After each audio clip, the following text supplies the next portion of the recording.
कृष्णाय वासुदेवाय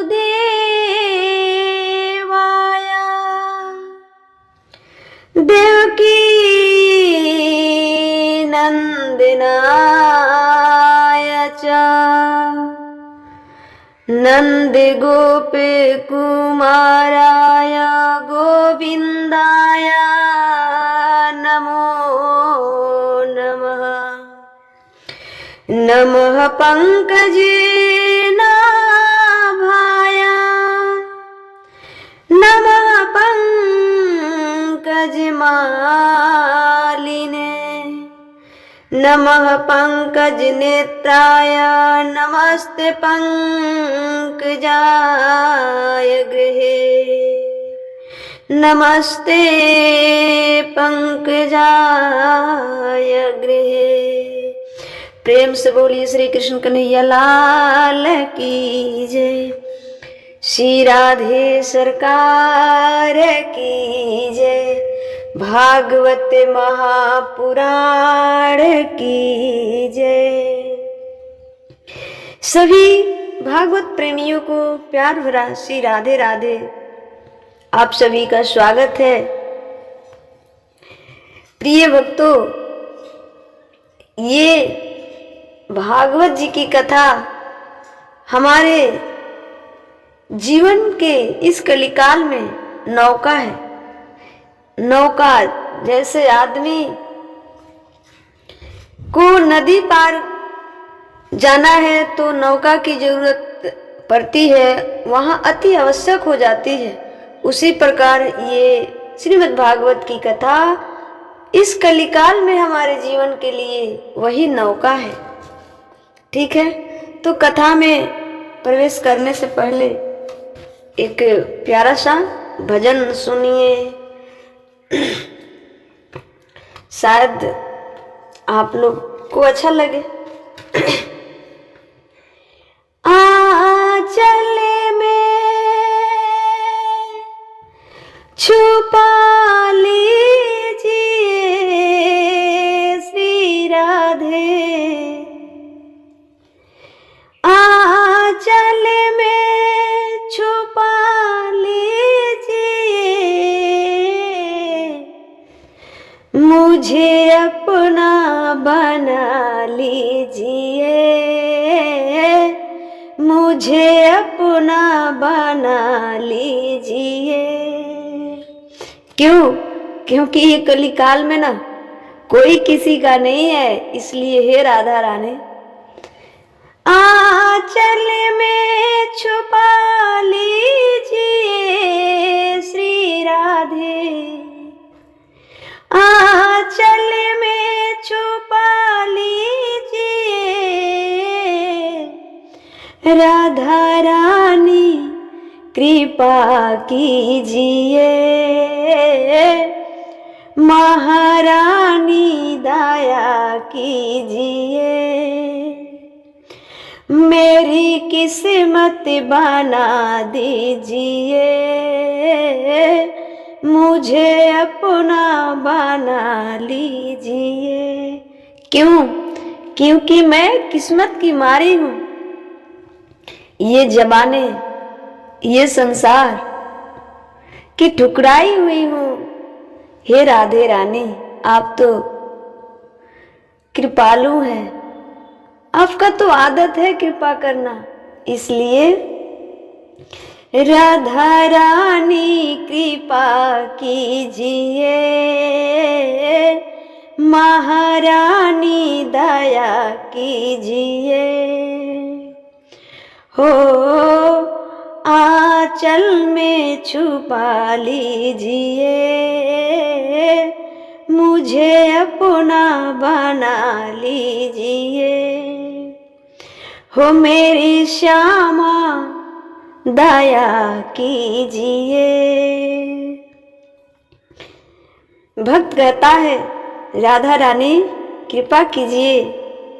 राधा रानी पूछती है मैं कृपा करूं तो क्यों करूं, ऐसे कौन से गुण है तुझ में कि मैं तुझ पर कृपा करूं। तो भक्त कहता है कि वैसे तो कोई गुण नहीं है मुझ में, मैं अवगुणों का भंडार हूं, लेकिन हे श्री राधा रानी, अगर इस जन्म में भी आपने कृपा नहीं की तो न जाने कि कितने और जन्म मेरे व्यर्थ जाएंगे और मैं आपकी कृपा से वंचित रह जाऊंगी, क्योंकि ये मेरा प्रथम जन्म नहीं है, क्योंकि ये मेरा प्रथम जन्म नहीं है। न जाने कितने और जन्मों में भटकते भटकते आए हैं, मेरे जन्म बीत जाएंगे कितने ऐसे ही भटकने से। इसलिए हे राधा रानी कृपा कीजिए, हम आपके चरणों में हैं, लेकिन इस बार मैं आपके शरण में हूँ और आप मुझ पर कृपा अवश्य करेंगी, ये मेरा विश्वास है, ये मेरी आशा है। और उस आशा से भक्त कहता है, पहले भी व्यर्थ हुआ कई बार मेरा जीवन, पहले भी व्यर्थ हुआ कई बार मेरा जीवन, मैं तोड़ नहीं पाई मोह माया के बंधन, लेकिन अब की बारी बचा लीजिए, अब की बारी बचा लीजिए,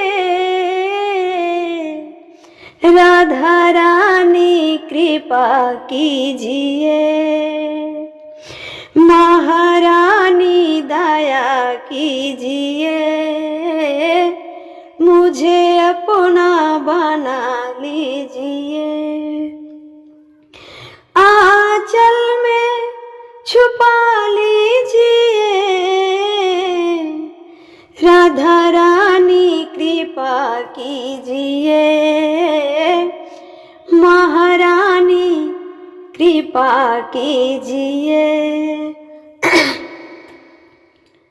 राधा रानी कहती है, मुझे बुला तो रहा है, लेकिन तू जानता है मेरा धाम है बरसाना, और मैं कभी उस बरसाने से बाहर नहीं जाती, और मैं कभी उस बरसाने से बाहर नहीं जाती, क्योंकि वो मेरा धाम है, ब्रज मेरा हृदय है, और उस हृदय से मैं कभी बाहर नहीं निकलती।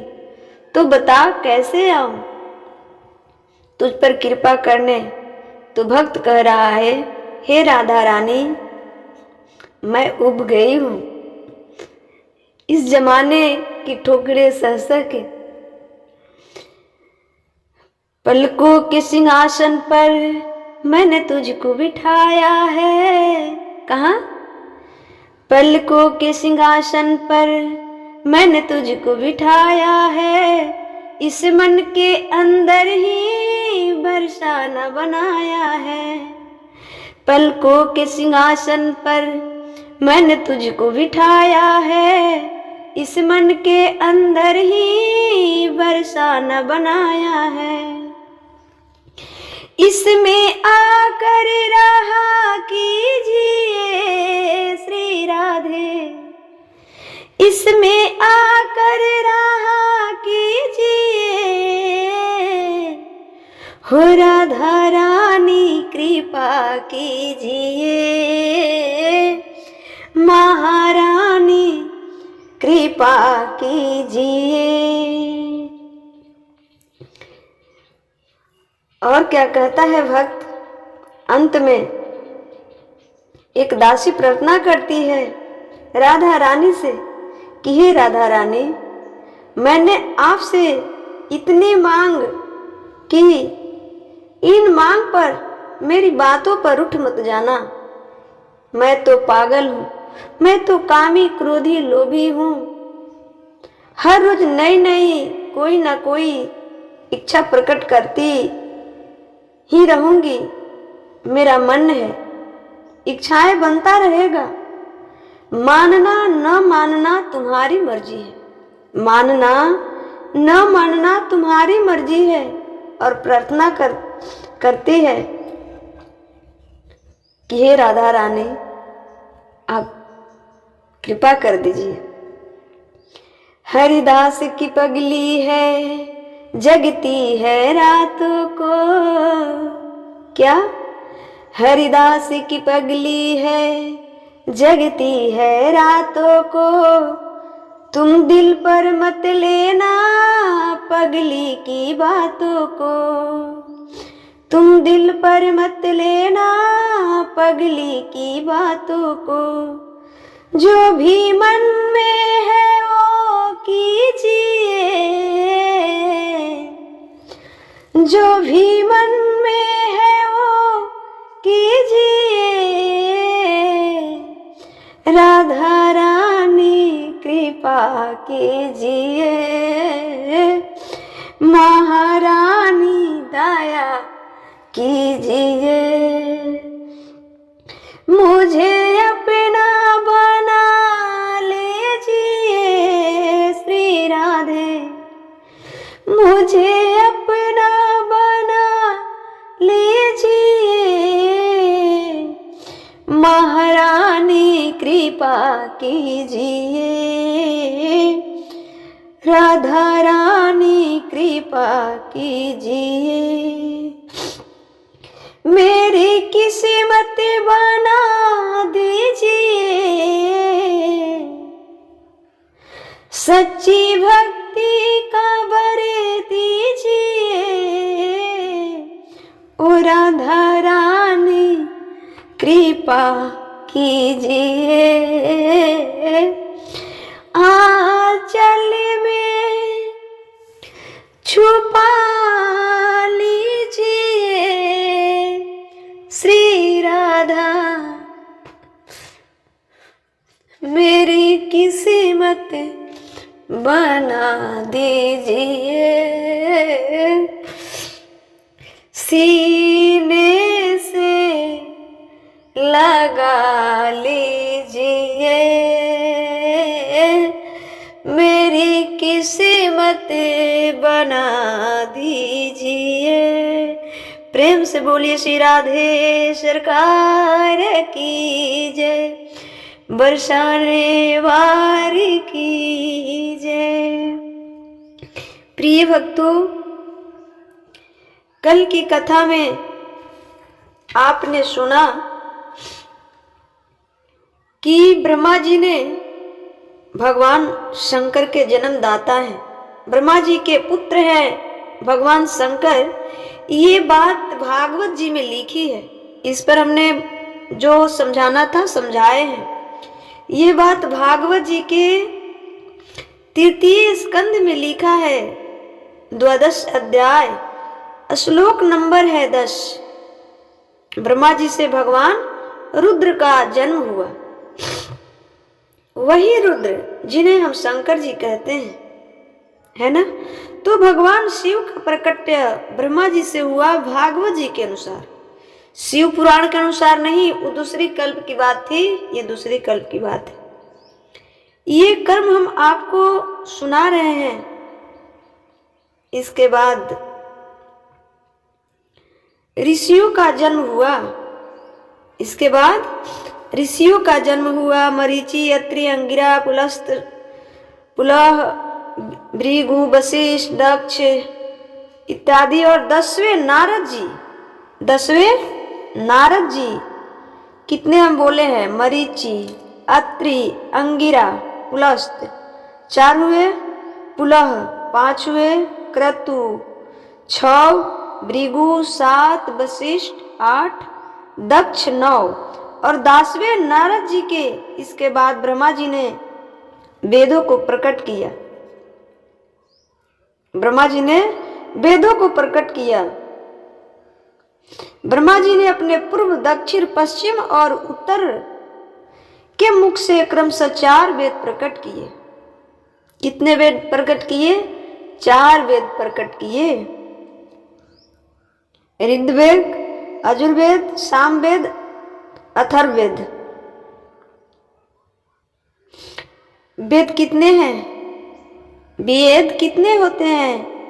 हमारे 4 वेद हैं। और चारों वेदों में जो 4 वेद हैं, ऋग्वेद, से कौन सा वेद, चारों वेदों से उपवेद निकले हैं। साम वेद का गंधर्व वेद जानते हैं, जो गीत संगीत है वो कहाँ से निकला, जो गीत संगीत है वो कहाँ से निकला, साम वेद। ये तो संगीत है, ये तो साम वेद है। इस धरती पर जितना भी संगीत है, सारे गामा पद निस, ये सब वेद ही है, ये वेद से प्रकट हुआ है। अजुर्वेद से धनुर्वेद निकला, जो धनुर्विद्या आज जिसे टेक्नोलॉजी कहते हैं। आज क्या कहते हैं? टेक्नोलॉजी। देखिए जितना भी ये संसार में जो चीज़ हम सीख रहे हैं, देख रहे हैं, वो कहीं और से नहीं आया है, वो सब हमारे वेदों से प्रकट हुआ है। लेकिन हम उसी वेद, उसी शास्त्र का हमारे युवा साथी अवहेलना कर रहे हैं। इसलिए बड़ा दुख होता है जब हमारे शास्त्रों की कोई अवहेलना करता है। तो काश यदि शास्त्रों वेदों को कोई पढ़ा होता तो अवहेलना नहीं, प्रेम करता। तो धनुर्वेद निकला, जो धनुष विद्या आज जिसे टेक्नोलॉजी कहते हैं। धनुष चलाना, बाण चलाना, बंदूक चलाना, परमाणु का आविष्कार, मिसाइल का आविष्कार, ये सब अजुर्वेद में मिलता है। आपको पता है हमारे वेद को कितनी क्षति पहुंचाई है इन मुगलों ने। आप सभी को पता है कि हमारे वेदों को कितनी क्षति पहुंचाई इन मुगलों ने और बौद्धों ने। नालंदा विश्वविद्यालय का नाम आप लोग तो सुना होगा, नालंदा विश्वविद्यालय का नाम तो आप लोग सुना होगा। उस जमाने में नालंदा के प्रोफेसर थे चाणक्य। उस जमाने में नालंदा विश्वविद्यालय के प्रोफेसर कौन थे? चाणक्य। चाणक्य के पास सबसे बड़ा पुस्तकों का संग्रहालय था, लाइब्रेरी। इतनी बड़ा पुस्तकों का संग्रह था, इतनी बड़ा पुस्तकों का संग्रह था कि मुगलों ने आग लगाई तो आप आश्चर्य मानेंगे, आग को, पुस्तकों को जलाने के लिए कितना समय लगा? 11 माह। आप लोग आश्चर्य मानेंगे, सोच कर देखिए कि कितनी बड़ी लाइब्रेरी थी, कितना बड़ा पुस्तकालय का संग्रह था कि आग को जलाने में 11 महीने लगा। हमारे चाणक्य के पुस्तकों को जलाने में मुगलों के द्वारा कितना समय लगा? 11 माह लगभग। आग जलती रही चाणक्य के पुस्तकालय के जलाने के लिए। आग को 11 महीने का समय लगा। देखिए, जो अंदर से मजबूत है ना, उसको तोड़ने के लिए आपको भी बहुत शक्ति की जरूरत होती है। हमारे जो चाणक्य जी थे वो इतना संग्रह कर चुके थे पुस्तकों को कि मुगलों को जलाने में भी 11 माह का समय लगा, क्योंकि उतना तो बर्बाद हुआ ना भाई। हमारा ज्ञान कोई छीन नहीं सकता है ना, कुछ भी कर सकता है, मार सकता है हमें, पर जो हमारे अंदर की जो ज्ञान है वो कोई छीन नहीं सकता है। छीनने वाले का टाइम वेस्ट हो सकता है, पर हमारा टाइम वेस्ट नहीं हो सकता है। इसलिए उस पुस्तकालय को जलाने में भी 11 माह का समय लगा। इससे यह अंदाजा लगाओ कि चाणक्य के पास कितना संग्रह था। चाणक्य के पास कितना संग्रह था पुस्तकों का और ज्ञान का। भाई पुस्तक तो जला दिया तुम लोगों ने, पर ज्ञान जला सकते हो क्या? नहीं जला सकते हो ना। इसलिए जो अंदर से मजबूत है उसको तोड़ने के लिए भी बहुत शक्ति की जरूरत होती है, फिर भी वो टूटता नहीं है, वो टूटता नहीं है। ठीक है। और रिसर्च का हमारी सारी ज्ञान पत्ती को इस मुगलों ने ध्वस्त किया है। आपको नहीं पढ़ाया गया है ना। ये चीज आग को, चाणक्य के संग्रहालय को जलाने में कितना समय लगा? 11 महीने। आज भी वो खंडहर आपको मिल जाएंगे। सुलगती रही आग। चाणक्य ने बड़ा संग्रह किया था, बड़ा संग्रह किया। और जो हमारे यजुर्वेद से धनुर्वेद निकला, हमारे वेदों में ही टेक्नोलॉजी है कि कैसे क्या बनता है। ये पूरी थ्योरी शास्त्रों में पाई जाती है। जितने मिसाइल वसाइल बनते हैं कहाँ से पढ़कर बनते हैं? हमारे सारे शास्त्रों का ही चीज है। तो अच्छी अच्छी चीजें चुरा ले गए। इसलिए तो मैं बोल रही हूँ कि जर्मनी में हमारे वेद रखे हुए हैं।